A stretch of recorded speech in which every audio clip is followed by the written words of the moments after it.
DNVR Broncos live, coming to you for the first time from the new Studio A, where the A stands for anew. As in, we're starting anew in our new studio that you can now see. Look at this beauty. Wow. Man, a lot of energy and work has been put into this. Yes. By Allie and especially Eric, because Eric kind of had the vision for this. So if you like the new look, tweet at DLineCo. Tell him what a great job he did. There we go. Yeah, it looks beautiful. It does. It does. And I feel like this is good because you get the new studio last night. The Avs have the first show in it. It's a pregame show. The game is a dub. They get the postgame show up here as well. Like, it's a fresh set of vibes. I feel like the Broncos are basically 0-0. Oh, boy, you better hope that they start new moving forward, because that's exactly what they need this week. They need a little fresh start. And you know what?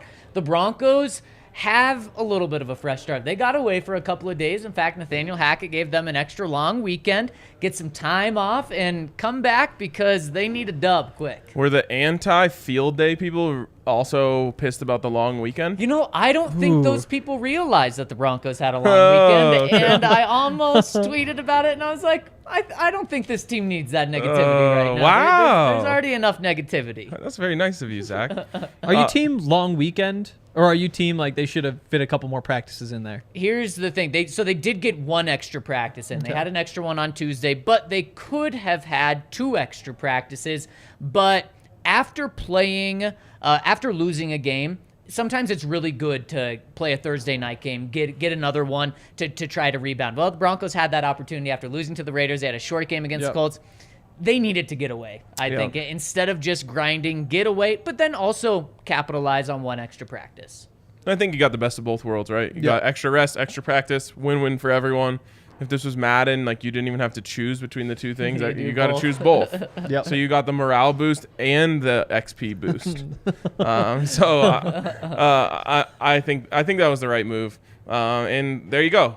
1 day off, 0-0, fresh start, new studio. Yep, there we go. New wood to knock on. I'm tempted to just go in there and be like, "Hey guys, congrats on like the extra XP and the extra stamina. Like, this is a big week, right? That's gotta feel good." Any of you guys get any dev points? Or? But now you mentioned it, loss to the Raiders, turn around. You have a chance to kind of wash the vibes away, and the Broncos unfortunately did the opposite. They made the vibes worse. Yeah. Now they've had to sit on this for, what will end up being 12 days by the time they play. Oof. Just how important is it to win this game, and would you go as far as calling it a must-win? You have to. You have to. This is a must-win now. I don't want the stat people coming in and saying this isn't absolutely a must-win. Yes, because truly must-wins don't happen until like the last month of the season. But for all intents and purposes, this is a must-win for the Denver Broncos for many reasons. Look, this is another division game. The Broncos lose this game. They are the only team in the division without a division win. They will be 0-2 in the division. When we talked about the Broncos record, I had them going 3-3 into the division. Ryan, did you have them going 4-2? I think as a beat when we had them doing it, they went 4-2. I think they swept the Chargers. Let's go. And so if they lose this one, 0-2, behind not only in the standings, not only will they be 2 games behind the Chargers, they'll also at least be 2 games behind the Chiefs, but then they will not have the tiebreaker in the division with anyone, and this just puts them in a really terrible spot because when we talked about this, we said the Broncos have to have a winning record by the bye week. If they lose this one, they have to win the next 2 to just be 500. So for them to make the playoffs, this is a must-win. Henry? Oof. I say no. I think you need 2 of the next 3. You put your back up against the wall if you don't win this one. Obviously, this is a great win to be able to just get back to 500, get the divisional win, all that. In my mind, you need to get 2 of the next 3, and this is the toughest of those 3 games. If you're 500 at the bye, you're giving yourself a fighting chance. Not really. Ryan? Oh, I think so. I think I'm the same as Hank on this. At some point, you got to win 2 out of 3 here. This one would be the most important one to win. Yep. If you're choosing which one, you're winning 2 out of 3, I'll take this one in London just because we're going. But, it doesn't really matter. Those are both the same weight. The Jags tiebreaker could come up in the wild card. That's true. Although so could the Jets. The Jets are 3-2. Better than the Broncos. Ugh. Yeah. So I'm not ready to go there quite yet from the truest sense of the word of a must-win, but it's as close as it can get to me. Exactly. From a morale and to stay away from the word vibes. From a morale standpoint, you can use vibes. Well, I know. It just sometimes it gets overused. But this team needs if they lose this one, this team's going to feel like they aren't good.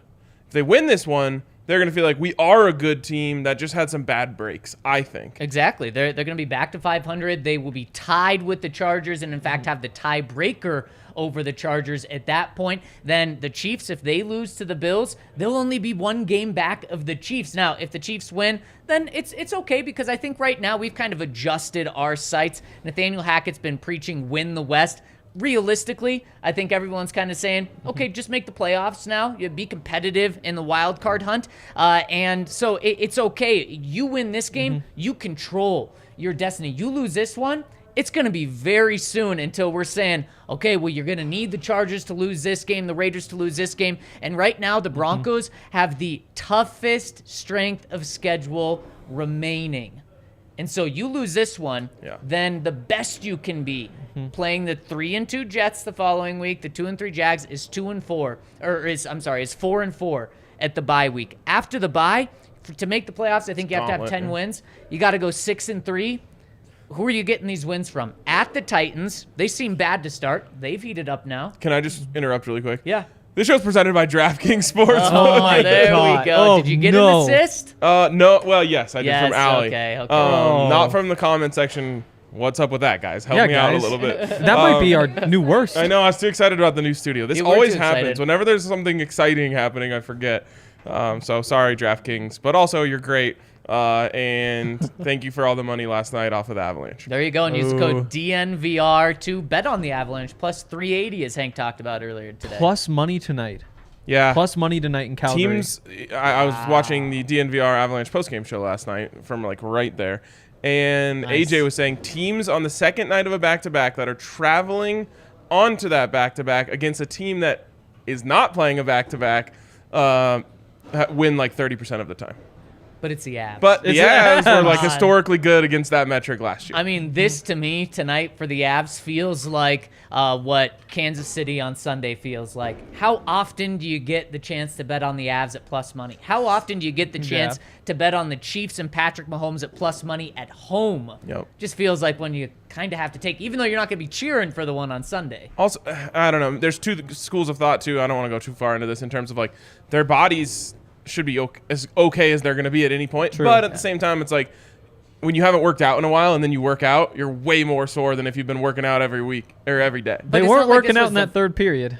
That's true. And it's not like this was the first training camp game or preseason game or something like that. Yeah, if it was a DraftKings pick of the week day, we'd all probably be giving out Avs money line. And we'd be very Absolutely. excited. Absolutely. We would be very excited. But guys, let's go through this back end of the schedule. Let's say the Broncos are 4-4. Yep. So what does that mean? They lose, let's say they lose this week in this scenario, and then they win the next two. 4-4 heading into the bye. And that's the least vibey 4-4. Right. Although, I don't know, losing to the Jets or Jags would also really kill the vibe. So maybe it's the most because you're on a 2-game winning streak going into the bye. No, but then you're still 0-2 in the division. I think if you have to go 2-1 over the next three, I think it's you win this one. Lose to the Jets. You can't. Because you want the win almost going cuts into the there. bye. You can't, yeah. But right now, who's better, Jets or Jags? Not by record, but just who would be a The Jags better scored loss? less points than the Broncos last week against the Texans. I They do think have the Jags fourth are best better. scoring defense. I still think the Jags are better, but the trends are agree. they're trending in different directions. So who knows after this week? Yeah, the Zach Wilson Jets look pretty legit. The Joe Flacco Jets kind of looked insane for a second yeah. though. Joe What, Flacco, I like think 300-yard touchdowns. gains or something? Yeah. He's Yeah. maybe on pace for the best season of his career. Wow. statistically. Yeah. Maybe he really is in his prime. John Maybe. was on might. He was before his prime. Yeah, you're right. You're right. Okay, so they're 4-4. Yep. They have just lost to the Jets at home and then beat the Jaguars. Titans on the road. I picked that one as a loss going into the season. Now the Titans I think look just as good as I Well, thought they would. overall, though. Your question was, where are they getting these wins? That's absolutely That's one that you need. That's one of them. Okay, and I don't think that's one. Raiders at home. You need that one. That should be one. Okay. Again, you're asking where are they going to get them. I'm going to try and answer you where they can get them. Okay, and I'm saying that could also easily be 0-2. Oh, yeah. Every game on the schedule could be a loss. No, this next one, Broncos at Panthers. I mean- Broncos really, really, really should win. Yes, The yes. Panthers are 1-4. Totally. That's one but, where I'm not going to give pushback to saying like the Broncos should win. But that's one you need. So then you like if you're building this case to how they're going to get there, they came out of the bye 3-0. Yeah. And for what it's worth, ESPN right now gives the Panthers a 56% chance of winning. Wow. That game. Yeah. What about the Titans game? That one, that's in Tennessee. It's 59% chance of the Titans 59. winning. Okay, so Broncos aren't going to win that one according to odds. How about they're going to go like 0 if we're going off of off of these. Yeah, I don't numbers. think they're favored how again. about this? The Raiders at home. Guess the percent chance, and I don't know what this is according to ESPN Analytics. FPI the Raiders probably. at home. 57 for the Raiders. I have no idea. 69% for the Raiders. What is this based on? 60 ESPN Analytics. Yeah. I know. I don't- just want to know like how are they building this? I think that's FPI, and I'm pretty sure that this week is when they throw out last season. So before it's kind of like based a little bit on coming into this year, but I'm pretty sure right now it's based only on what you've done this year. Okay. So that's Well, crazy. let's not that they go have. through the rest of the Yeah. ESPN FPIs. Well, Because they're not going to be favored. But what I'm saying is how crucial this game yeah, is yeah, yeah. because of Fair, how yeah. tough it is. But I do think they beat the Panthers. Then you have the Ravens on the road. You can lose that one. If we're They're talking, losing They that will one. lose that if we're one. talking easiest path, you don't need that one. Yep. Chiefs at home. Again, Right now, that's there's- another one of those. There's no way that they win that. Cardinals at home. That's one you you need. should win it. That's one you need. Not a guarantee, though. No, No. nothing is no. Rams No. on the road. This team has. I mean, they That's barely one need you the need. Texans. Nothing is guaranteed for this team. Rams on the road. If we're talking easiest path, that's one you You got to need. get that one. Yep. I think we're up to 5 now. You said you needed 4. to get to 6. Chiefs on the road. That's a loss. Yep. And then Chargers at home. If we're talking getting to 10 wins, that's one you need. If it's 9, that's the one you don't need. So here's why this is a must-win, because I do think we're talking about 10 wins in order to make the playoffs. We had it earlier in the season, before the season started. In fact, you wrote about this, that 10 wins, you might not even make the playoffs. You may tie and not get in. Now I think 10 makes it, but I don't think you can rely on 9. We just went through, and there is 0 margin of error for the Broncos if they lose, or if they lose this game on Monday night. 0 margin of error. This team has proven. You can gain margin of error by winning games you shouldn't, but you at that moment would have 0 margin to lose games that you should But really win. quick, those only 3 games that you would have to win, 2 against the Chiefs, 1 against the Ravens. 2 of those 3 games are on the road. Yeah.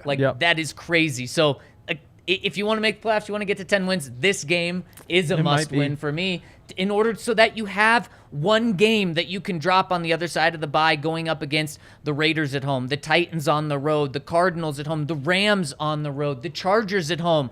Those are all tough games, and we're saying they got to win them all. Well, so in all intents and purposes, this is a must-win. Here's my, I guess, pushback. It's kind of a moving the conversation a little bit.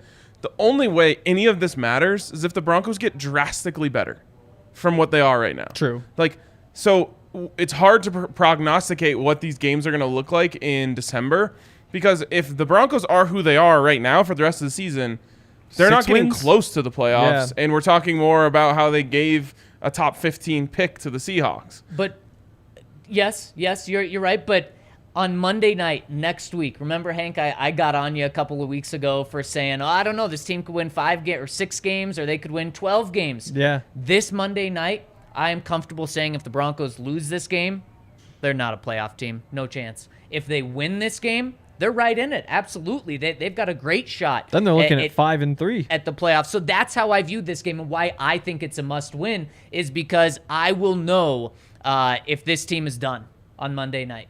It works out well for them. I think that they got this extra break right now. Like, they've never needed more time to get this straightened out. They've never needed more time to, like, flush whatever is going on with them down the toilet. Like, they need to come out of this because they have really got a bye. They got the longest break you can possibly get in the NFL without a bye week. Yep. So this is a huge one for them. And I think if they're going to improve drastically, like I said they have to, right now is when you would see it. At least begin. It doesn't have to be a finished product right now. I think after the bye is when you have to be an entirely different team than you are right now. But it has to start this week. You have to take a big step in the right direction this week. And you're right. If you win this one, you're right there at 500. You get the Jets and the Jags in the next two. Sure, they're not the same old Jets and Jags, but they are, you should be better than them. And really quick, just to play off that, if you think you're going to win those tough games after the bye that we talked about, you beat the Jets and Jags. Right. And that, I mean, now you can start to live in a world where, okay, well, now they go to the bye at 5-3, and they have that extra week to refine things and get ready for what's going to be just a grueling stretch, but they'll never be more prepared for it. It has to start now. It really does. It has to start this week where we say, oh, they found something. Okay, Russ looks healthy. They fixed the red zone woes. They're running the ball better. I mean, at least a few of those boxes have to be checked on Monday Night Football, or it is a dark outlook, and it is going to be a lot more, in my opinion, like scraping to get back, even if you do, turn things around, where it's like, okay, well, sure, they got back to 4-4 at the bye, but it doesn't get any easier afterwards. It's like you lose one, then you win one, and then you lose one, and then you win one, and you're just trying to stay relevant. And you absolutely can see a world where they don't make the playoffs after starting 2-4 against that schedule. So it's as close to a must-win as it can possibly be. But basically what you were saying is if they win, they're in it, and if they lose, they're out of it. I don't think it's that drastic. It's just very close to it for me. Fair. Yep. And Hank, you still on the it's not a must-win? I think you convinced me. Oh! I think I'm willing to go must-win. I think I'm willing to go must-win. Yep. You look at those games. I'm still not scared of the. I'm not calling the Ravens a Chiefs tier game where it's like that's not gonna happen. I do think that one is reasonable just because we've seen that offense kind of come and go. That defense too. You might get them at a good time for both teams, and all of a sudden that's more of a 50-50 game even. But you're not going to know that going in probably. I will say, just as far as the Chiefs go, the Broncos, each of the last 3 years have had one game where they kept it within one score of the Chiefs. Like they've done pretty darn well against them. Yeah, considering the circumstances. Yeah, totally. Any team that can score right now and terrifying. has a dangerous offense, even though the Broncos defense looks to be good right now. Looks great. Looks great. I'm not convinced that they're there yet, just because the competition hasn't been great. But any team that can score, it's just so difficult for me to say the Broncos can be in a game with them. 100%. Yep. I mean, we've seen them score in the 20s once, right? Yeah, exactly. And they lost. Oh, man.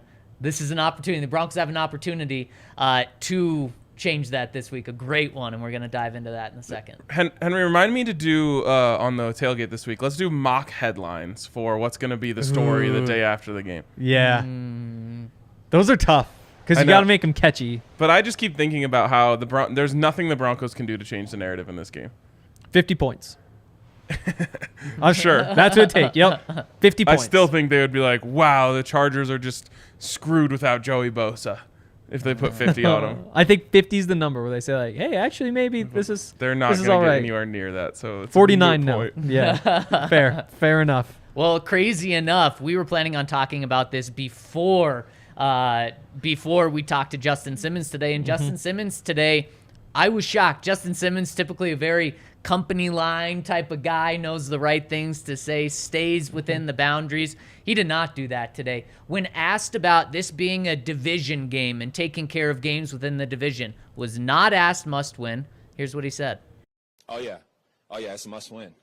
That's as urgent as it can be. It's a must win for us on Monday night. They're already believe it's 1-1, and so they already have a win in the division, and we need to get ours. So it's a must win on Monday. So he said it twice. He said twice it's a must win there.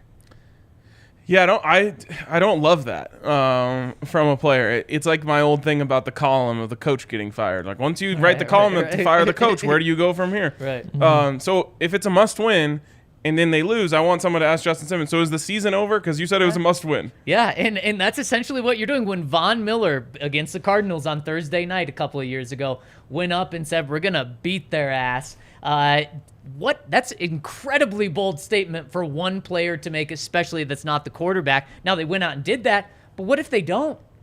And then it's like, oh, boy, what a tough situation to be in. So maybe this is Justin Simmons on a very lighter note from what Von Miller did, putting it out there. And Von said he told the team before doing that he was going to go do that and said, you guys have my back? You ready for this game? And they said yes. Oh, it was incredible.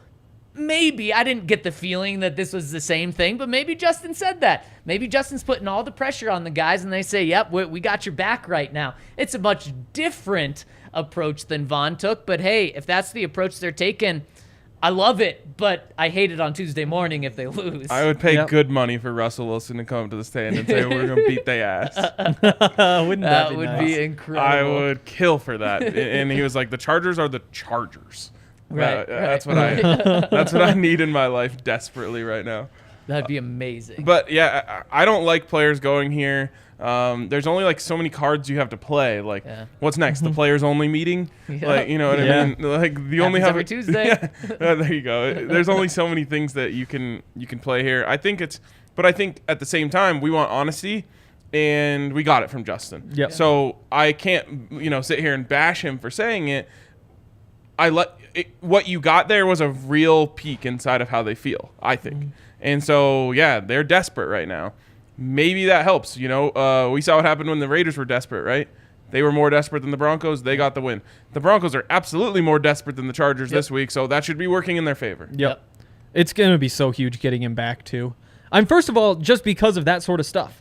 Because he is kind of the leader who can say those sorts of things and spark guys, and not just in his 10 minutes at the podium, but also before the game and on the sidelines. Because, you saw some of it still. You saw him over there, like, hyping guys up in his jumpsuit or whatever, but it's just different when he's actually playing. Because, again, I still stand by this. He's one of their two best players. Bradley Chubb might have gotten himself into that conversation, too. Surtain, Chubb, and Simmons is the three best players on the team right now. It's Surtain with a bullet, in my opinion. I think so, too. And then the other two guys, can talk about second place. Okay. You sure you don't want to put Quinn Miners and his 18 snaps in there? I know you love those 18 snaps, Henry. If we get 18 from this week, he might be up there. Oh, that's a hot take. That's a hot take. I want to throw out. That was a joke. Actually, you seem more excited about what you're about to say. No, I was gonna bring the conversation way down. So you keep it going. This is kind of down too. Speaking of Von Miller, did you see the video of him? I don't know why he's just like scrolling the internet while Twitch streaming, but he went to Broncos Reddit. Did you see this? Oh boy, no. I didn't click. He's like, well, he just goes to Broncos Reddit and starts scrolling. And he's like, I don't like it here. Oh man. He goes, it's too negative. But then he's like, let me go to Bills Reddit. And I think it's crazy that he went to Broncos Reddit before he went to Bills Reddit. Yep. Shows you where his heart truly is. We talked about the Tyreek Hill, the no more ping pong table thing. Yep. That night, he spent hours on Twitch streaming Fortnite. Shut up. Yeah. Maybe he just got his ass beaten ping pong one too many times. Maybe. As a leader, we're taking this shit out. Mike McDaniel's like, I love it. Doesn't know the real reason. The dark place I was going to take us is let's go. Von Miller may not like Broncos Reddit even more after this news. Dalton Risner is now hurt. He hurt his back and did not practice today. And the dark place this takes us is the Broncos may only have one starting offensive lineman on Monday. Think about that. They may have 20% of their starting offensive line. They're obviously going to be without Garrett Bowles, could be without Dalton Risner, will have Lloyd Cushenberry as of now. I'm touching wood. Yep. Right guard Quinn Miners, limited at practice, may not play, may play. You really hope he's back because he may be the best offensive lineman. And then Billy Turner, if you want to say he was a starter, who knows with him? The team has given no indication on whether he's going to play or not. Brutal. Yep. Terrifying. Brutal. And it's something I'm sure that's going to come up in our whiteboard topics.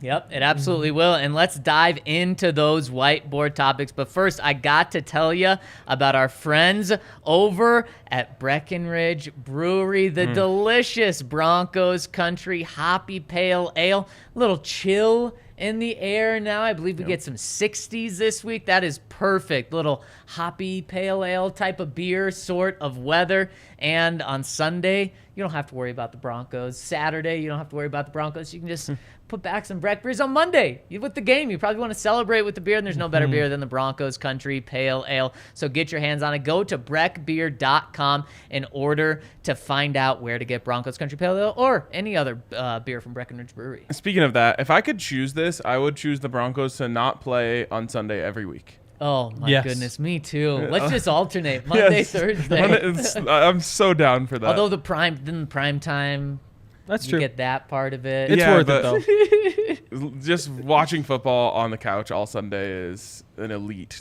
Especially thing to back do. to back. Or weeks at the bar, is one of just the two. Exactly. incredible. Because you can just watch all the games. You know, we've been doing the tailgate every Sunday, so we watch here, and it's incredible because you have so many TVs. Yep. Yeah. At home, I was like, okay, we got 2 games on computer, we got a game on TV, pull out the iPad game on there. Like, do we bring the other TV down? No, that's embarrassing because I can just throw another. But yeah, I mean, it is just incredible to get to watch all those games. I do miss my TV on wheels that Allie eventually put the kibosh on.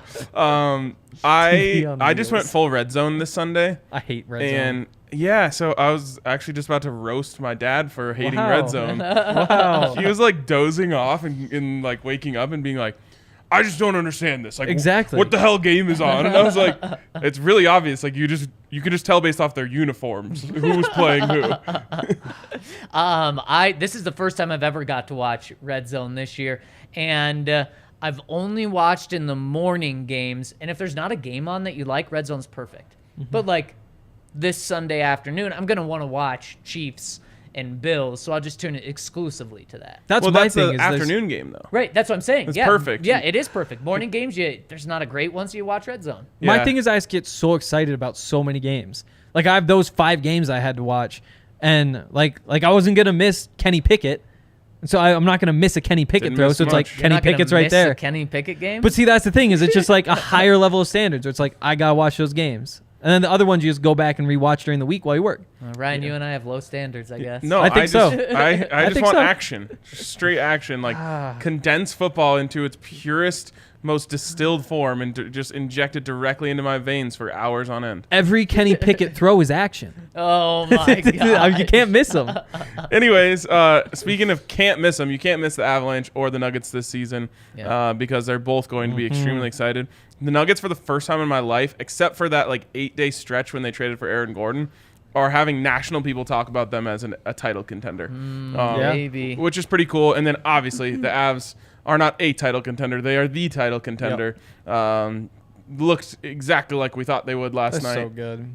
And you just can't miss them this season. But if you're stuck with Xfinity or any of those types of places, you will miss them, which Trash. sucks. And it's not our fault, but we can help to find you a solution, which is Evoca TV. They have the Avs, they have the Nuggets, they even have the Rockies. Henry probably thinks that's action. So Rockies? that's worth it. Hell no. So get over to evoca.tv/DNVR to get the Avs and Nuggets in your living room this year without having to do and jump through any hoops, text, any sketchy people for sketchy links. Just get Evoca TV. And come down to the bar. Hell yeah. I've mentioned this already, Better, but there's just even better place to watch the game. Yeah. yes, on Sundays it's incredible. Just about every game is on. You get to like Every game. Every game now? Every game. Oh, with bye weeks. Yeah. We'll have them 8 streams. Yeah. Yep. Might have to cut out the red Well, zone we have though. 10 now. We have 10 out. Oh, we fixed it. Oh, even better. Every single game is on. So yeah, I mean, come down. It's so much fun. Like, you just have to strategically pick your place to sit, because from any spot you can see at least like 7 games, probably 6 games, but there'll be like one there's like, it's on the TV behind me. So you have to like pick your spot, and I don't know. I love it. I get really excited trying to figure out like, okay, there's this one. There's 3 in a row that I like right there. The bar's been open for over a month now, and every day I'm trying to find the best seat in the house. And I think it's just all of them. Like, Yeah. I still haven't settled on one that's better than any other place. Totally. No, I totally agree. Right now, out of the corner of my eye, when I look at Ryan, I see 6 TVs. Yep. Yeah. I actually see 8 just from looking over there. Impressive. I gotta look away though, because there's no way. Dre up there, I was like talking about how much I hate baseball. He like turned his iPad at me. The parents playoff baseball going on. Threw up in my mouth a little bit. I don't want to see that garbage. It's football season. But yeah, coming out of the bar, it's a good time. Saturdays too. So many games, so much fun. Better than going up to Boulder and watching them lose or Fort Collins. I mean, it's not, but Yeah, okay. Bar's a lot of fun. Tailgate's a lot of fun. We'll be back next week for that too. I'll be in Boulder tomorrow morning. Wait, Saturday morning. Yes. Feels like a Friday to me. It does. And really quick, the poll on YouTube right now, is it a must-win game for the Broncos? 86% of you say it is. Whoa. And make sure to tune in to DNVR_Broncos on Twitter for after to vote in the pod poll for everyone watching live and not live. Speaking of watching live, hit us with a thumbs up if you're watching on YouTube. We'd really appreciate it. We know a lot of you are watching right now. Please hit us with a thumbs up. Shout out to Allie. She's been really on top of the polls. And Yeah. shout out to the listeners. They've been very participatory, if that's a real word. We'll go with it. Anyways, let's get into the whiteboard. Yes. It is not Wednesday, so don't be thrown off by this, but Again. I know. It is whiteboard Thursday, but that isn't an alliteration, so we're just going to call it whiteboard Wednesday. We're moving it back, of course, because the game has moved back. So We had Whiteboard Tuesday last week. Now it's Whiteboard Thursday this week. Next week, we'll be back to Whiteboard Wednesday. let's go. So nice. I can't wait. Actually, no, because that means then the game's on Sunday, and I already made my stance that I want the games on Thursdays It is and Mondays. so nice when they're not on Sunday. It's It's great. incredible. But how about this in London in 2 weeks? So we have the shitty Jets week. Then we have London games in the morning. Then there's Yeah. just 3 sets of games after. That is going to be crazy. It's going to be a wild week. Because, like, the Nuggets and Avs are on in the middle of the night. So there's no sleeping either. It's going to be rough. Yep, me and Hank will be streaming on our computer in the 3 living a.m. room of the Airbnb at 3 a.m. Yeah. I can't wait. There's going to be like 2 hours of sleep. Yeah. Sleep when we're dead. Might as well cut them out. Yep. Ooh, speaking of which, I'm excited to go look at those cemeteries. Oh, big cemetery Yeah. guy. They've got some wild ones because they're so old. Like, they've got, like, all the kings and stuff in the Westminster Abbey. Studying up. Believe Wow. we're pretty close That's to that, Is that by Abbey Road? Yes. too. No. Damn it. No, Oh. I, Damn I don't believe so. Maybe it is. I could be wrong. We should- I don't think so. We should have, if we're going to do anything touristy, we should recreate that picture. Oh yes, Ooh. absolutely. Yeah. Yes. Who would be in it though? Would it be us four? Us four, but Or is RG in there? how Am many I a Beatles part are of? there? 5? Oh, my. Four. Four? All right. Come on. That's awful. Have you seen the picture? That's Do awful. they count their producer? Am I a part of the squad? Oh, I see. Are we trying to do 4? Like, Would what it do you be? If there's only 4, then yeah, it's us 4. Maybe Yeah. we can do like the freeze frame thing, and I could just be in there twice. Like when you kind of like pan Oh, forward, yeah. I'll do like the back one, then like run around to the You really front. don't want Allie to be in there, huh? Or Allie, or Allie. Or RG? I thought you guys would choose RG over me. I mean, there's a lot of people we could Meh. add. Dre, he's been on. That's Yeah. true. Dre's not going. Right. Yeah, he's not going on the trip. That'll make it RG tough. has to take the photo, probably. Yeah. Oh, Oh, probably. that is true. All right. Well, that's a problem we have for in a couple of weeks. The problem Yes. we have right now is figuring out how the Broncos are going to beat the 3-2 Chargers. Let's jump in to our whiteboard Wednesday. And the first key, no Mac flashback. Yeah, there's kind of one way that your plans can all be ruined, and that is by letting Khalil Mack get loose. And we've seen it happen before with, of course, the Michael Schofield game. Probably the worst thing I've ever seen was watching Khalil Mack just destroy him on every play. So you can't have a flashback to that. And the way that you do this is by being acutely aware that you can't let this happen. Because, we don't talk about this a lot, but it happened with Von Miller all the time. If you don't want a player to beat you, you can just decide we're not going to let this guy beat us. Now, you have to commit to it, and you have to execute. And, there are times where you ask for a chip, and the guy just whiffs, and, then you're in trouble. So you're not going to be able to completely stop him, but you can completely stop him from ruining your game plan. And because Joey Bosa is not on the field, you have the luxury of dedicating extra resources to keeping Khalil Mack off of Russell Wilson. So for me, that's going to be huge. Just don't let him wreck the game. has been up and down, but he looks really good this year in a Chargers uniform. So know what you have coming and prepare for it. Ryan, I'm just going to put it in simpler words. Don't be stupid. Yes. Don't think that your scheme or Cam Fleming or Billy Turner playing his first game or Calvin Anderson getting his first start of the season is going to be able to stop or slow down Khalil Mack. Give help. And you mentioned it. No Joey Bosa, there's no excuse now. Well, and, the Broncos have had such a hard time getting Russ out on those rollouts that, like, this entire offense is built around. But if you are willing to keep guys in, then you can just crack down on that edge so he can't get out there. And then that might even help you in this offense. Just keep an Andrew Beck or an Eric Tomlinson in there, have them pinch him down so that Russell Wilson can get out on the bootleg. And what this really sounds like to me is that we're not going to be seeing a lot of Alberto. No. Because he's not helping out on these double teams. Like, that's just what it is. I think this is another week where you say, Saubert, your time to shine. Dulcich? Ooh, that is interesting, right? Because, I do think that you want to see what he's got. Yeah. You also... the thing is, like, if you say, okay, let's just see what happens when we let Dulcich be part of that double team, there's a good chance that that's a play where you really don't like what you see and you might give up a sack because of it. So I'm curious what they're going to do there. Maybe in 2 tight end sets only? Yeah, I think Dulcich is going to be a very limited participant in this game.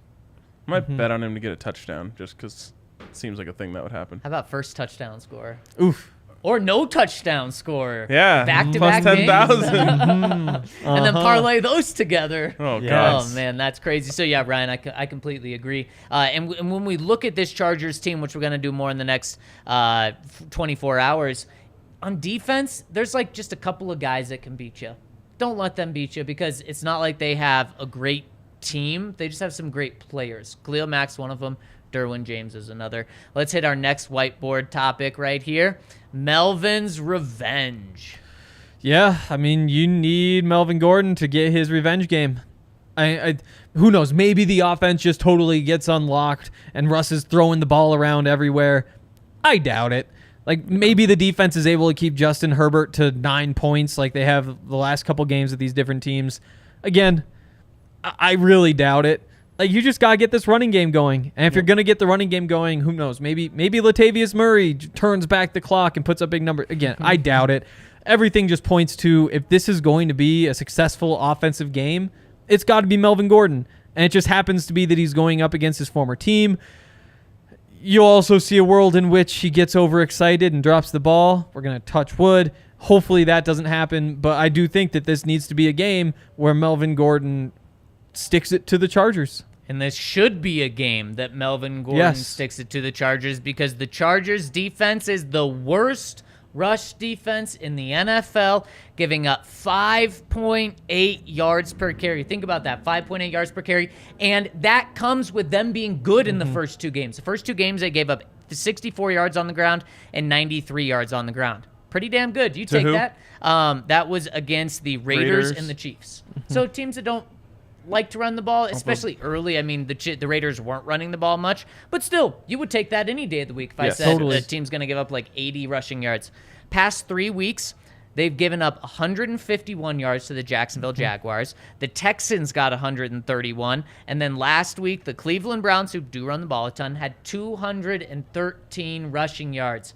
This is something where the Broncos, this is not a let Russ cook week. This is hopefully Russ can make the right reads when he needs to. But if you drive the ball down the field, just like the Broncos did in the fourth quarter, don't go away from it because they're not going to stop you. And I think that, those first 2 teams you mentioned, the Jags and then the Texans, there's more to the game than just the running back. But this could be kind of a fun little gauge where you have Dameon Pierce, who's trending upward and looks like one of the more fun young backs. James Robinson is really solidifying himself this year as one of the better young backs. Not a Pro Bowler, but, that next tier below. Is Melvin Gordon still keeping the juice that keeps him up with those 2 guys? I don't know. But if he can be one of those 2 guys, I think you're happy with that. And I think that this is kind of a prove-it game in that way, too. He just cannot run the ball well if he has to put both hands on it the entire time. Yeah, he probably won't be rushing for 6 Now, yards. he per didn't carry. do it on every carry against the Colts Early on. but it was actually Yeah. comical. It, Like, it was Yeah. comical. we are all on board with it. Let Yep. me just Yes. say, Oh, like, yes. that's Yep. exactly what we wanted. Yep. Yes. But I'm just saying he's not going to have 120 yards covering it with both hands the whole game. No. No, he won't. He certainly won't. So needs to trust himself a little bit. My old trust thing is coming back around. Yep, exactly. And let's hit our next whiteboard here. Speaking of trust, can't spell Justin without INT, and that's a Wow. huge one in Wow. this game. Justin Herbert, the Chargers are 3-2, like we've talked about. Justin Herbert has 2 interceptions on the season. They both came in their 2 losses, 1 interception in each game in their wins. Justin Herbert has 0 interceptions. It's simple. Just like that, Justin Herbert also has 1 fumble lost in each of those games as well. I don't believe he has a fumble in any of the wins either. In his wins, so you need to get Justin Herbert, pick him off, but in his wins, it is very different than in his losses. That's all that matters is what I'm saying is the interceptions, because he's thrown for 315 yards per game in their losses. He's only thrown for 282 yards in his wins. The sacks, only 2 sacks in the 3 wins, 110 passer rating in their 3 wins compared to an 87 passer rating in their 2 losses, and it really comes down to those interceptions. So that's something. And then just to expand bigger on takeaways, in the Chargers' 2 losses, they haven't forced a turnover. The only games that they haven't forced a turnover.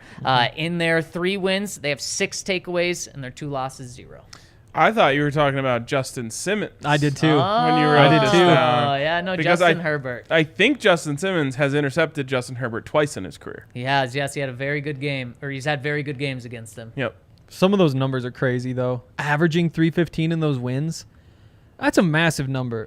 Again, 300 yards gets kind of downplayed because you're so used to hearing it. It's worth putting in perspective. I'm pretty sure Russell Wilson had 21 300-yard games in his first 10 seasons in Seattle. That's 2.1 a game or per season. Like, the fact that he's putting up those sorts of numbers, it's scary, and you just need turnovers to come with it, because you just have to expect that he's going to put up minimum 250, and it's probably going to be quite a bit more than that. So, yeah, interceptions, fumbles, whatever, strip sacks, I think could be really big. You just got to find a way to get that ball back, because you're not doing the suffocating thing that you did against the Colts and even the 49ers. Like, you just cannot bank on the defense limiting them to, 300 yards from scrimmage. Right.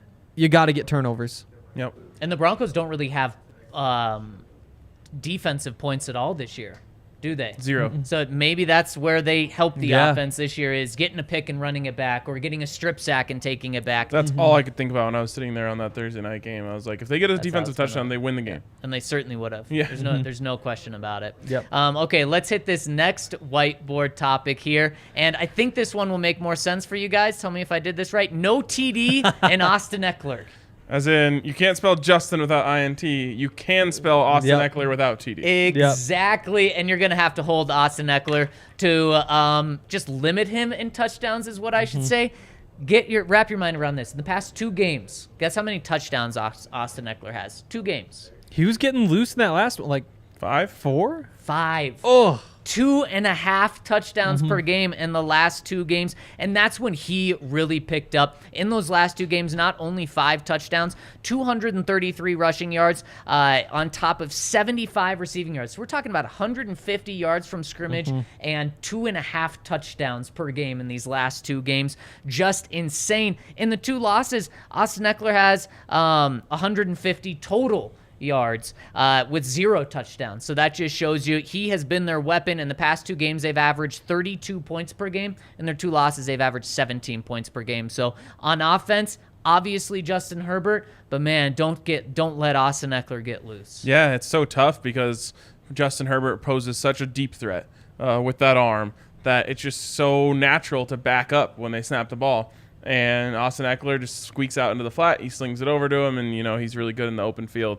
But you talk about just to move back to one from earlier that involves Austin Eckler. If there's any one that Melvin Gordon should want to outperform, it's Austin Eckler. Yeah. Like, the Phillip Lindsay rivalry kind of became a thing at some point. But Austin Eckler, they basically said, we like him better than you, and they were right. And Melvin should want to at least for one night, prove that they were wrong. I like it. How about this? Back-to-back games. Melvin gets to go against Phil, and then he gets to go against Austin Eckler. Hopefully he doesn't end up in Austin Eckler's Instagram comments talking shit to fans for, 3 days after the game. Oh, I didn't see this. Yeah, it was bad. Because I did see Phil's Instagram post. Melvin then ended up in there. Melvin commented on Phil's Instagram post like lucky. I don't know if he meant like lucky win That was it? or Phil was like, I just love how much Denver fans love me, so maybe he was saying he's lucky that Denver fans like him. Yeah. Someone commented and was like, maybe Denver fans would like you if you didn't fumble the ball all the time. And then he He said IDGAF anymore. Oh, no. boy. And then they kept going back and kept going back, and I was like, what are you doing? Yeah. So, Yikes. Back to Austin Eckler, though. I mean, he was just getting so free in that last game. And for me, it's so easy to forget about him. Like, you go into a game, you're like, Justin Herbert, yeah, the running game, whatever. But when he shows up, he shows up. And when he's shown up against the Broncos, it hasn't been running the ball. In 9 games, he's hit 50 rushing yards twice. And he's never hit 60 rushing yards. But there's like the game where you have 15 catches for 86 yards, a couple others where there's 50 yards receiving. The first step is just clogging up the middle, no big running lanes where all of a sudden you're seeing him 30 yards downfield. But more than that, you just can't lose him in the passing game. And a lot of that's going to be Jonas Griffith. It's like you just got to mirror him out to the flat. That's all it is. It's you nothing gotta that make special. the play when you get and then there. make the Wrap tackle up, too. yep. But that's a quick way for this game to go south, is if you just give him a couple big plays. Yep. Exactly. All right, let's hit this next one. Final 2 here. Double with Damari. Yep. Damari Mathis is the starter. I think I'm confident saying that. Yeah. Maybe they give it to Ojemudia, who's going to be No back way. this week, but I think it has to be Damari. Damari. And that scares me. And it especially scares me if they have Keenan Allen back. Because if it's Mike Williams and Keenan Allen, you're giving him a Pro Bowl receiver. That's just the world you live in. Now, if it's Jalen Guyton or whoever, maybe he can hold his own one-on-one. I'm still not risking it. When you have Pat Surtain on one side of the field, when you have Justin Simmons sitting back there, that's just so much of the field that you don't have to worry about. Feel free to double with Damari Mathis. Feel free to, in theory, you'd have him kind of sit underneath and press up and jump some routes and see if you can make a play off of it. At the same time, his skill is his speed, though. And so you kind of want him just running that sideline. So then what do? Have, like, Jonas kind of creep over and jump underneath? I think you just have to play Damari underneath, hope that he tackles in the run game. But you do need to just accept that you're helping out on that side. This isn't Ronald Darby. You're easing him into this role that you're hoping that he can handle for the rest of the season. And if he goes out there and he gets torched, well, all of a sudden you have one card left that you can play, and that's Michael Ojemudia. And next week, if he gets torched, well, then all of a sudden you have nothing that you can do on that side of the field. So ease Damari in. Just keep that card in your back pocket, and don't let that be the reason why you lose. Well, and confidence is such an important part for a young corner that if you just leave him out there to dry against Keenan Allen this week, like, it's going to destroy him. Hopefully it wouldn't, but at least you're opening up the potential for that to happen. Was it Ojemudia himself who got just absolutely cooked by Julio Jones? Now, again, can't blame the guy for getting cooked by Julio Jones, but don't put your young players in a position to get cooked by great receivers. No, 100%. And Keenan Allen was listed as limited today. He is trending in the right direction. Unfortunately, probably going to play. Everything points to that. And also, speaking of injuries, Mike Williams is also questionable. He was not on their injury report. Okay. So I think he's probably playing as well. But speaking of the injury report, 7 Chargers are on their injury report. Only 3 of them limited. None of them did not practice, so every Charger practiced today. There were 2 Broncos that did not practice today, but 18 Broncos dealing with an injury. That's 18 Broncos that aren't on IR. So that's on top of IR. Wow, and Just how many shows are on you how IR? crazy it is. Now there's still 12, but it's expected that Simmons, OJ, and Dulcich are taken off. Okay, so 9 plus 18, 27 players. Insane. dealing That's with scary. injuries. Just wild. That's literally more than half of your 53. Yeah. Yeah, so that just shows how tough it is right now. Okay, let's hit the final whiteboard topic here. We've got do the limbo. Do the limbo. I know you guys don't know what this is, so At I want all. you to guess. The funny thing was, Hank said, Ryan better remember what this is because we're not going to know. I know. We were standing there when he got the text. I was like, I really hope he forgets. It'd be hilarious. What do you think it is? Do the limbo. Oh, man. Is it something with Staley? Nope. Is No. it kind of Baron Browning bending around the edge? That's good. That is Thanks. the first part of what you would need to do the limbo. Bend? A bar. Okay. You guys aren't going to get this one. What is the objective of the limbo?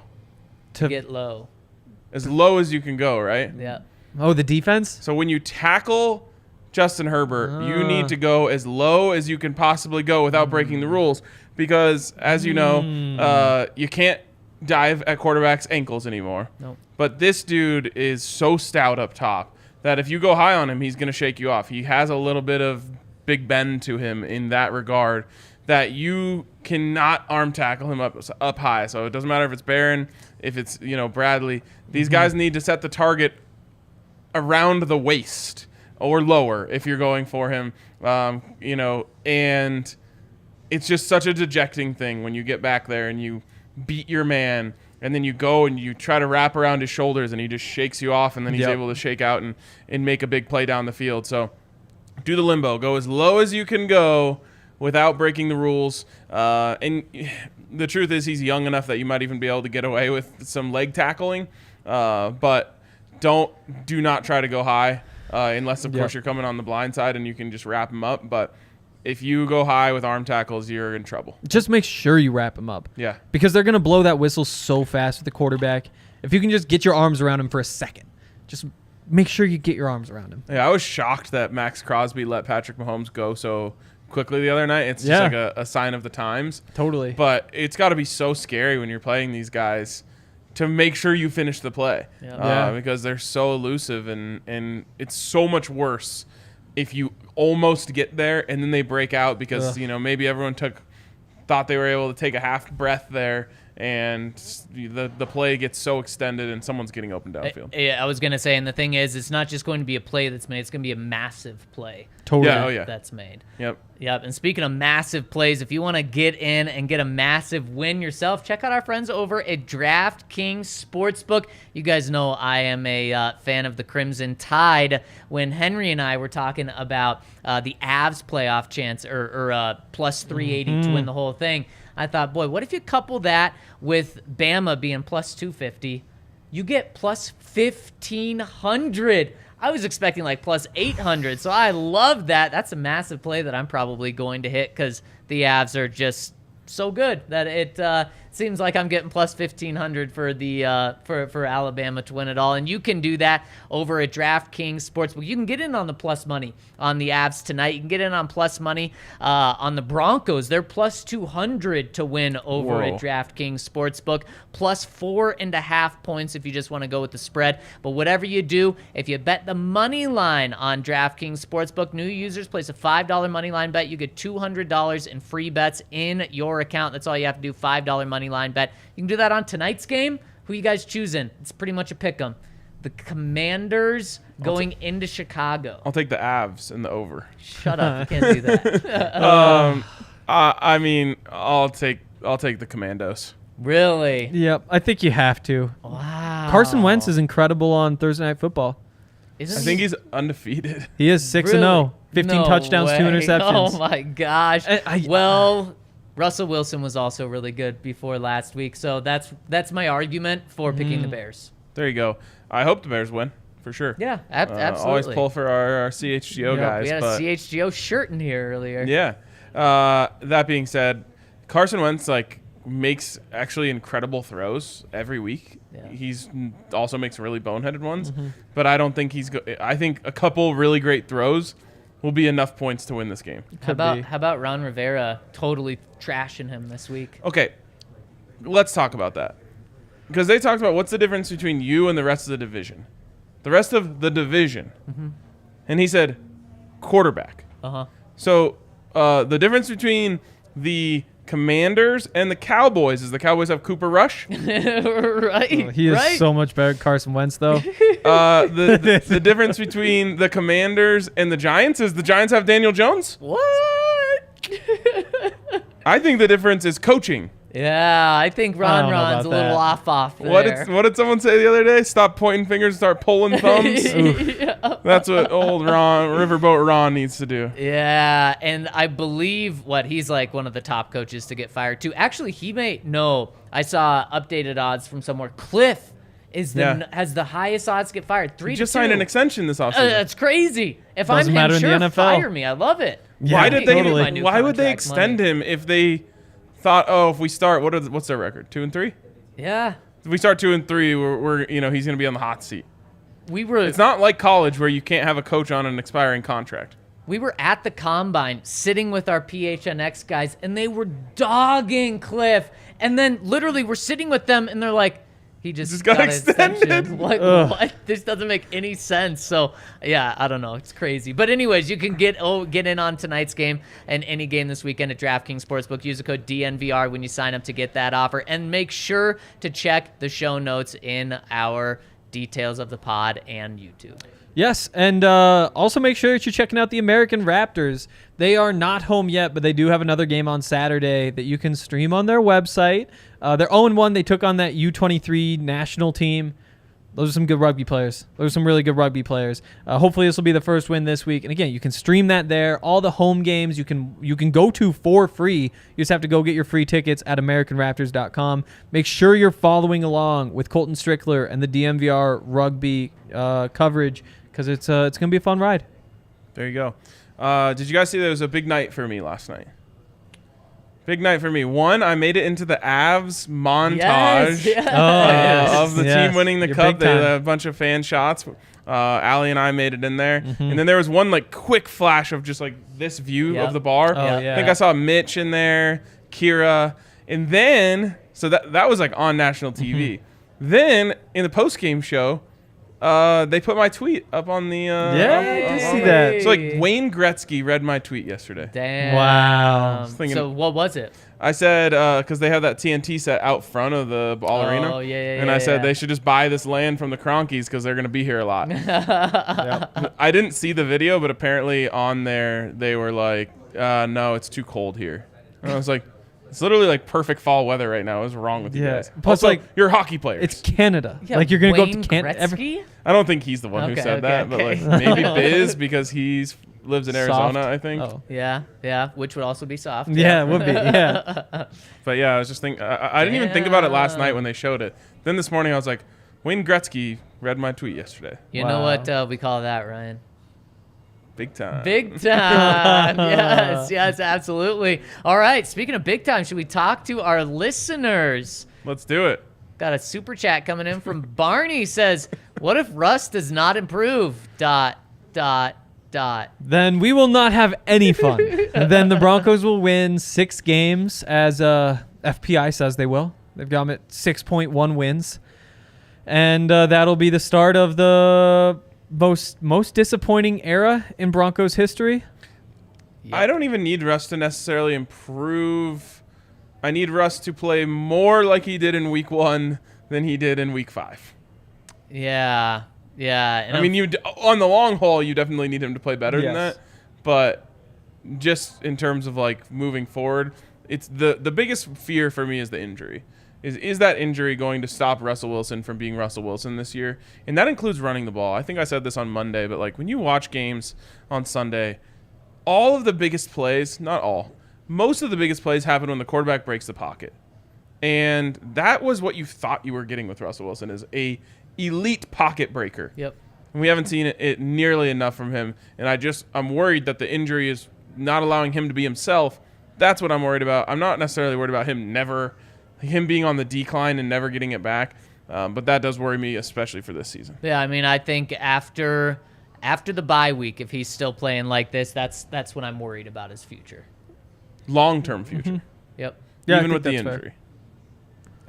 It's the decisions more than the it's injury, though. decision. Yeah. Okay. Yeah. Yep. And just especially because, like you said, Ryan, he does need to move. But if he starts showing that he can't be a pocket passer, then that really scares me for the future. And he can't go through his progressions, I guess is Exactly. better than saying pocket passer. Then that's scary. Because that's kind of what you've always clung to, is like, he's still good from the pocket compared to like average. It's just that what makes him really good is when he gets out of the pocket. But we know over the course of the next 7 years, he's going to be getting out of the pocket less and less and less. We're seeing him get out of the pocket even less right now than we expected to start with. And also what we've seen from him in the pocket is that he's not getting through reads the way that we thought he did. And so maybe even that good from the pocket thing. I mean, what we've seen so far is that he's not good from the pocket. And I'm not willing to buy that that's who he is. But if he does not improve from what we've seen the first 5 weeks, then that means he's not good from the pocket and he's not getting out of the pocket. Again, I don't think that's what's going to happen. But if the question is, what if Russ does not improve? Not going to be fun. Not going to be fun. That's an easy answer. Yes. Yes, yes. it is. All right, should we hit the comments on the website? First one comes in from Melbourne Broncos as my boys. Oh, the pros and cons of a trade. Christian McCaffrey, Broncos blood, excites the fans, but is always injured and draft capital is limited. Assuming Russ improves and is elite for the next 3 years, when does Denver start looking for the next QB? No, wow, that was a roller coaster. It was. We just went up, now we're coming down a little bit. If Russ is elite for the next 3 years, you have him under contract for 6 more years after this year. You're not doing it for 2 more years or something. I mean, look at quarterbacks recently outside of Patrick Mahomes, where the team has drafted their replacement.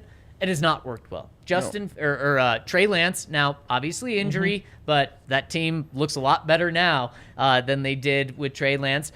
You look at what's going on in Green Bay. Yep. And then there's one other example. Who is it? Where just the starter just the older guy kept his job. I can't think of it when it pops in my Garoppolo head. back in the day.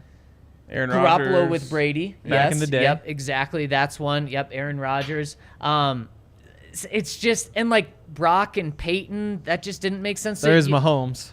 There is Mahomes. Yep. Yep. And outside of him, because that was a Yep. great one. So it's many years away if he's elite for the next 3. Yeah, that would Yeah. be nice. A great problem to have. Yeah. The other scenario is more interesting, and you really, if I don't want to go down this road, but if things go completely awry, then you really start looking for the replacement within or after 2 years, because then you have the 5-year option on that quarterback. So you would essentially have a cost-controlled quarterback, and it wouldn't absolutely destroy you to also have an extremely highly paid quarterback that you're paying. Yeah. Again, that's a 5-alarm fire if that happens, but it's actually, you can actually, if you hit on that, you would be okay. Yeah, you would. Or that's when you start looking for, okay, is Trevor Lawrence going to become our quarterback, or Justin Herbert, or which guy is going to leave his team that we're going to get? There you go. Yep. All right, next one coming in from Coach Tobin says, howdy, gents. I'm hearing a lot of negativity surrounding Russ and the Broncos nationally, and rightfully so. My question, do you think it would benefit him and or Hackett to go to a national show, McAfee, for example, and do interviews? I think it would be a good look for them to go and be candid and say, yes, we aren't where we want to be, but the season is still kind of an early thing.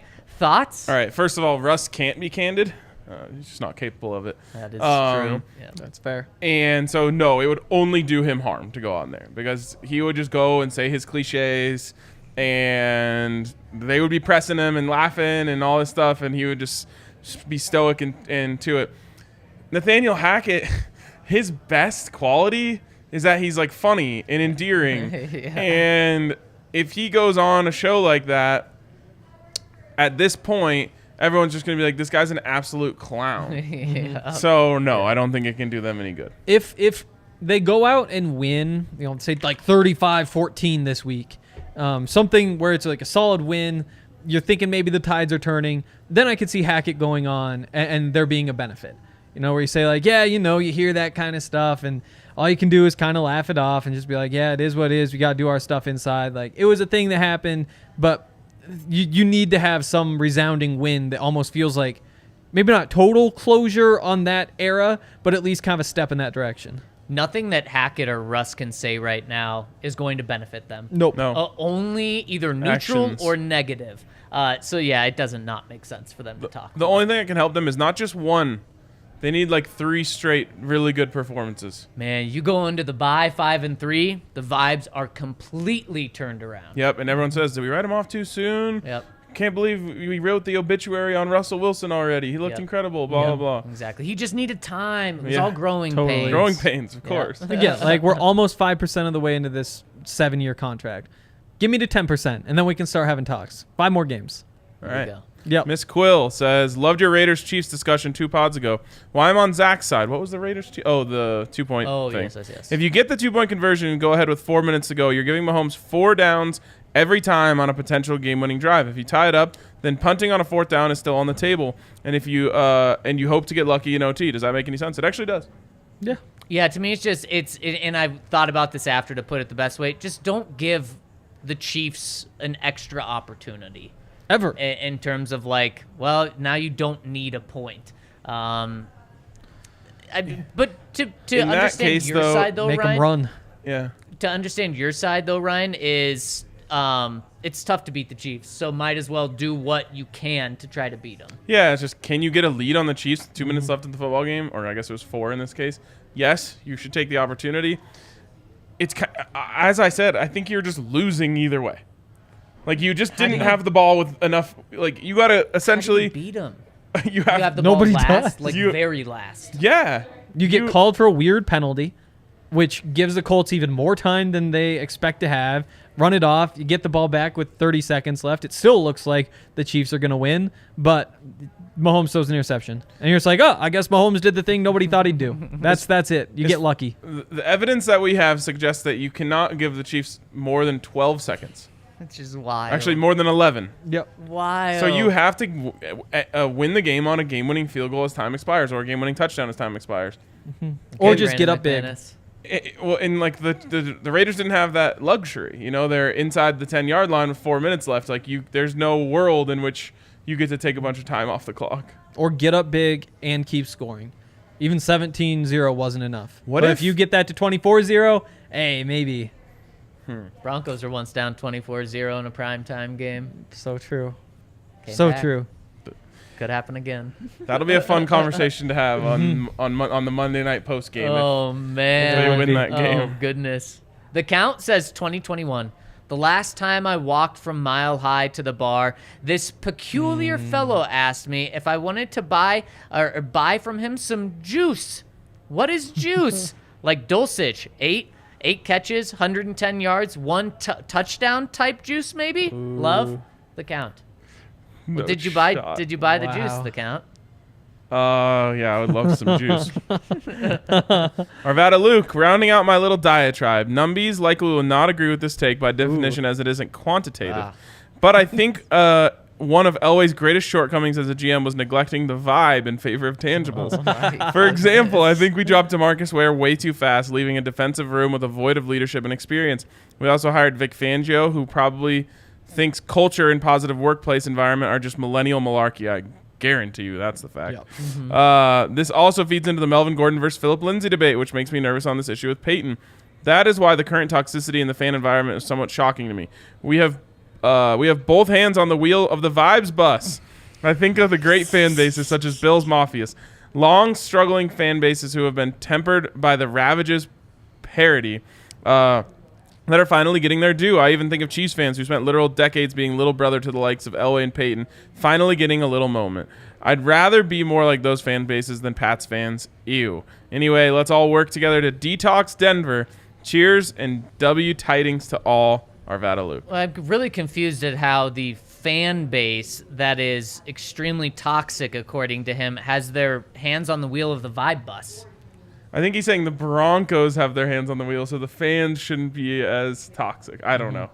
Okay, yeah, that's just where I'm confused a little bit. But, I mean, you could make the case of Elway caring more about wanting to win deals and that in turn hurting, like, the vibe of the team and stuff. Well, What's crazy on the Philip Lindsay front, and that was a Peyton decision? That would to bring Melvin back this year.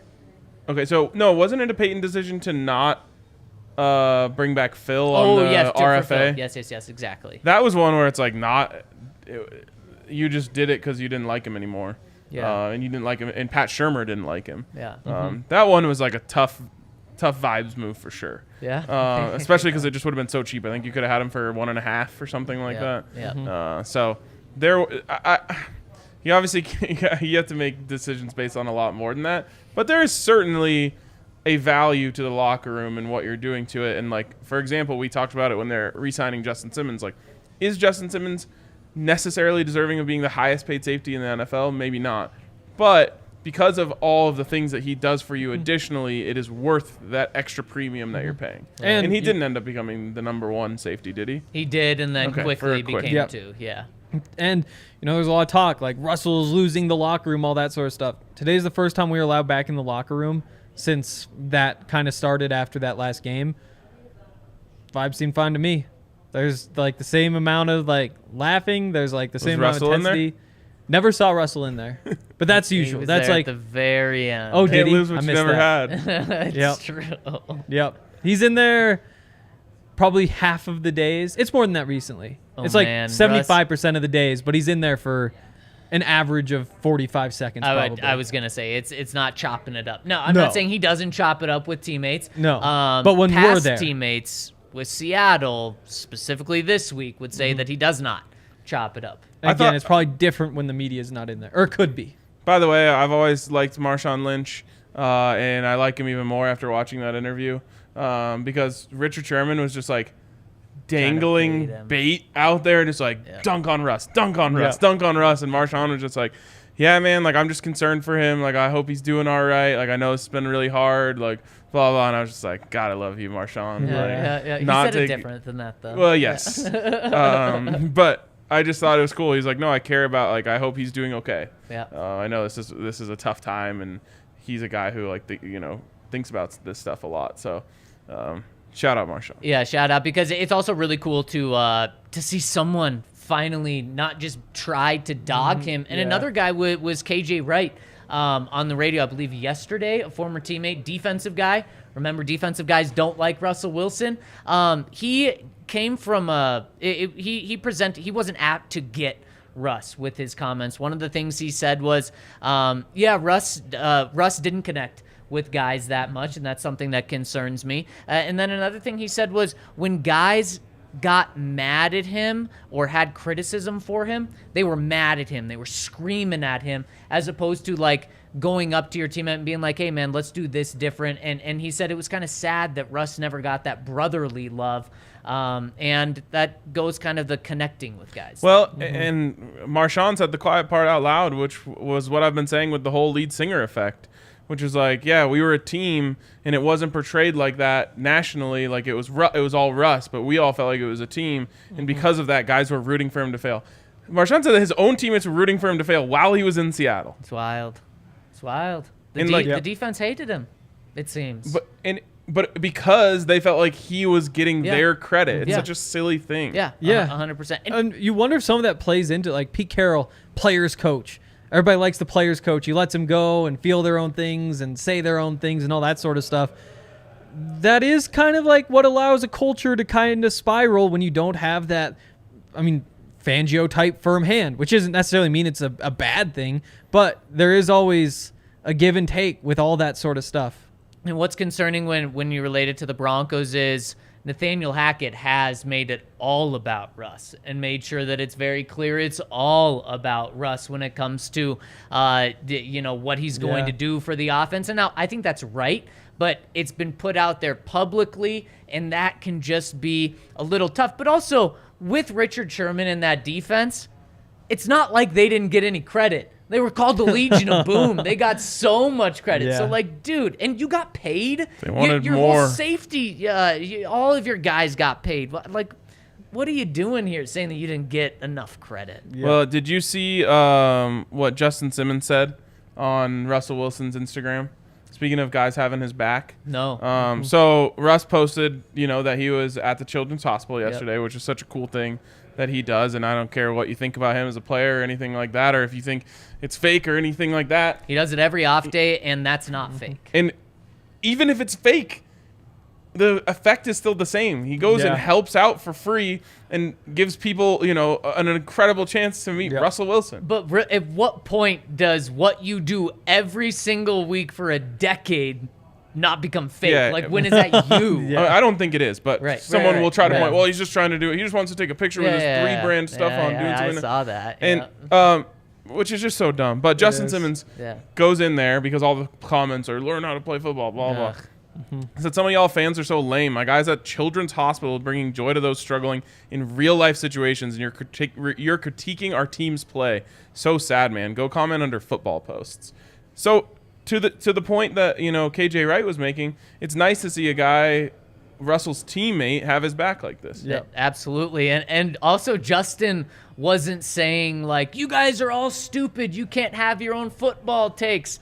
He said, go comment that under a football take. Which I think is also like just extremely level-headed, and Justin is a great leader, and I think it's very important, especially on defense, especially where Russell's been, especially with this defense having to deal with so many inadequate offenses these past few years, to have a leader on the defense be willing to show that public support for the offense and his quarterback specifically. Yeah, and in the comments, Brandon says, obviously Seattle had strong culture. They wouldn't have had a chance to win 2 Super Bowls if they didn't have strong chemistry. I really think all of this unraveled after the Super Bowl that they lost, is when, it's. I think that's probably the linchpin that started this whole thing, is the defense felt like Russell Wilson made a play that lost them a Super Bowl that they had done enough to win. And then, of course, Russell Wilson's star only grows. He's played in 2 Super Bowls in his first, 4 years in the league. So Russell Wilson becomes a star quarterback. They feel like he took something from them. They feel like he's getting too much credit, blah, blah, blah, and that's where it all unraveled. So I don't think they had this issue when he first got there. You know what's kind of crazy about that Super Bowl that they lost is nationally, Pete Carroll gets all the blame, and the coordinators and coaches get all the blame for not running the ball. Inside that locker room, especially the defensive guys that don't like Russ, they probably just put it on Russ. Like, why'd you throw the interception? You know who they really should put it on? Who? Themselves. They go up 14 points in the fourth quarter. Beyond that, I mean, they won the Super Bowl in Russell's 2nd season. Yeah. That's crazy to think about. Like, that's not a lot of time for culture to fall apart. Yeah. Like, one year he's the fun rookie quarterback who goes to Pro Bowl. The next year they win the Super Bowl. Then things kind of spiral after. Yeah. All right, last one coming in from Mile High Till I Die. Says, hey, fellas, I was wondering if it would be better long-term to let Russ's shoulder heal for a few weeks. Even in the short term, it might be better to lose a few games with Brett Rippon than to let Russ's shoulder get worse and let the narrative continue that Russ is washed and Hackett isn't head coach material. When Russ is fully healthy, he could come back and finally get this offense humming and hopefully finish the year strong and build a lot of momentum going into next year. Even if we finish with the middle-of-the-road record, it would be good to end the year with the healthy Russ momentum that it would be to sputter out and watch Russ play injured all year. Remember how disastrous it was last year when Baker Mayfield played injured all season. No one will make an excuse for your poor play, even if you're injured. Yep. I mean, you have the whole offseason, though. Like, regardless of whether he rests during the season or not, you have the fresh start next year. Like, if it's really a 1-month sit-out thing, then there you go. And you're kind of like we talked about earlier, it's a must-win game. Like, if you put in Brett Rippon and lose, well, there goes the whole season. And so you might as well hold on with Russ for as long as you can, because you're basically punting as soon as you put in Brett. I can see a scenario where they lose this week and Russ goes on IR. Yeah. So it was must win. Maybe in their eyes. Their eyes, yeah. Right. I could see a scenario. Now, I don't think it's going to happen. But let's just say it's ugly again. I think it is a way to, 1, do what's best for the health of your quarterback, and 2, kind of save the narrative. You're 2-4, and you're basically saying, okay, we're going to sit Russ for Jets, Jags, the bye week, and then maybe you do put him on IR, maybe you don't, but you set him down for those 3 weeks and allow him to heal. We talked about Dak Prescott taking a month to heal from that. I could see a world in which that happens, and then the season is kind of just a throwaway. And there's a couple more excuses that you can turn to. Now, every time someone makes one of those excuses, someone else is going to say, yeah, but they were 2-4. Right. But it just from a narrative standpoint, I could see it. I don't expect it. No. But there's a world where it could happen. And just something to keep in mind with that, next week after you play Monday night, you have a short week. So if something's not feeling good, then you also have that reasoning to do that. Yep.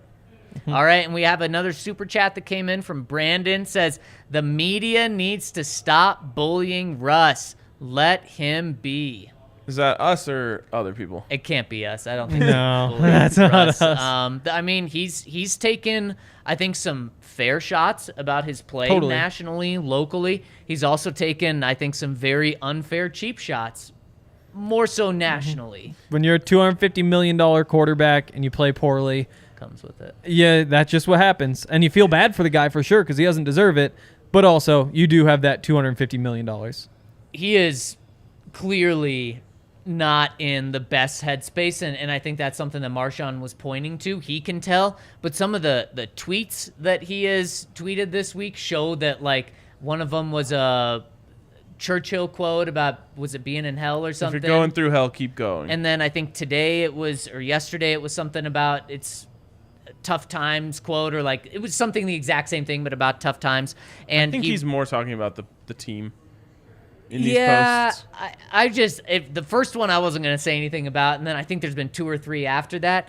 It could be about the team as well, but I think he's taking it pretty hard because he cares so much. And he was asked, do you change anything in these? Well, he was asked 2 things. One was, how are you doing? And he said, I've been through tough times before, but he didn't deny that this is a really tough time that he's going through, which I thought was kind of interesting. And then the second thing was, he said, do you change anything now that things are going tough, you're not having the best performance? And he said, no, I'm not changing anything because I can't get here really any earlier. And that just shows, I mean, his commitment is all in. So maybe he's not down on his own play, but I think the losing is getting to him. Yeah.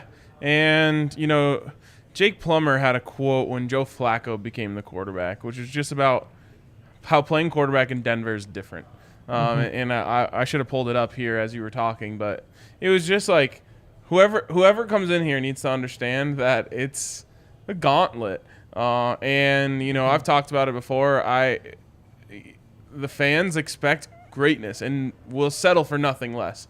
Now, I think if they were even just good this year, it would have been a nice rebound and maybe there would have been some leash given. But we're not even getting anywhere near greatness. We're not even getting near goodness. So that's why it's really tough. But it is true that playing quarterback in Denver, man, you're walking in some big old footsteps. And I did see in the chat, saying it's not New York or Philly. It's a national story. It's the national media that's doing it. Yeah.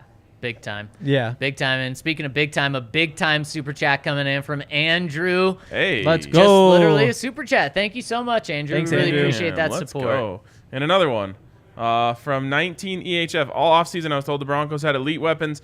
Is it possible the weapons were overrated? Like who on offense is the equivalent of Stephon Diggs, Travis Kelce, Tyreek Hill, Devontae Adams, etc.? Christian McCaffrey would be. I think No one. I think we actually McCaffrey. we actually did have this conversation and we said none of them are elite. It was the Broncos got Cortland Sutton and Tim Patrick for the price of Devontae Adams and Tyreek Hill. Yeah. And we were all like, yeah, you'd still rather pay all that You money would. to one of those guys than to have would. these 2 guys. Not to mention they lost Tim Patrick, which pushed everyone up a notch, and all the people who needed to be pushed up a notch weren't able to live up to that so far. Yep. Yeah, and also, I mean, I think it hit me with the realization earlier this week. Tim Patrick could easily be the Broncos' best receiver on this team. Yeah. And you don't have him. Now, he's also not a Devontae Adams, Stephon Diggs type, but maybe the Broncos they certainly don't have an A receiver. Maybe they have 3 B minuses, or, a B, a B minus, and a C plus, something like that. I think, so the weapons aren't elite. Cortland's probably a BB plus to me. B plus for me. Yeah. Yep. Jerry is, I mean, like, what, B minus is the very best thing you could call him, and I don't think he's given that. He's had like B level games. Totally. But his average, like he's failed several assignments. Exactly. So I would have a hard time putting him in the B range. Totally. Right now. But you go back to the question, like, is he overrated, or were the weapons overrated? Yeah. And there have been some bad breaks too, not having Tim Patrick, not having Javonte anymore. But you got, I mean, Alberto. Remember the hype that was going out this spring, February after the trade? You know, people saying like, yeah, you got to get him in your dynasty league. He's a top 5 dynasty tight end. I remember seeing. It's like, that turned out not to be true, and those were unreasonable expectations. Can't even get on the field. Exactly. And so overrated. Healthy. Yeah, Jerry Jeudy, what he's done hasn't lived up to the hype. He's on pace for a 700-yard season, 750-yard season, I think. That's overrated. Like we expected more. You know, that line was 900. KJ Hamler, not getting much out of him. So far, overrated. Now, there's a lot of season left, but yes, were the weapons overrated? He was open Absolutely. a bunch Yes. last week. Probably. Melvin with the fumbles. Yeah. Not nearly living up to the hype. What's Cortland on pace for? I'm not sure. It's got to be over 1,000. I would guess over 1,000 for Yeah. sure. But- It feels like, I mean, it just feels like he's the target on every big play. Yeah, Totally. and I mean, that's clearly who Russell Wilson trusts right now, and he is on pace for over 1,000. He's on pace for 1,400 yards. That's B+ at least. At least. What you need from Cortland is some big plays where there's colored paint.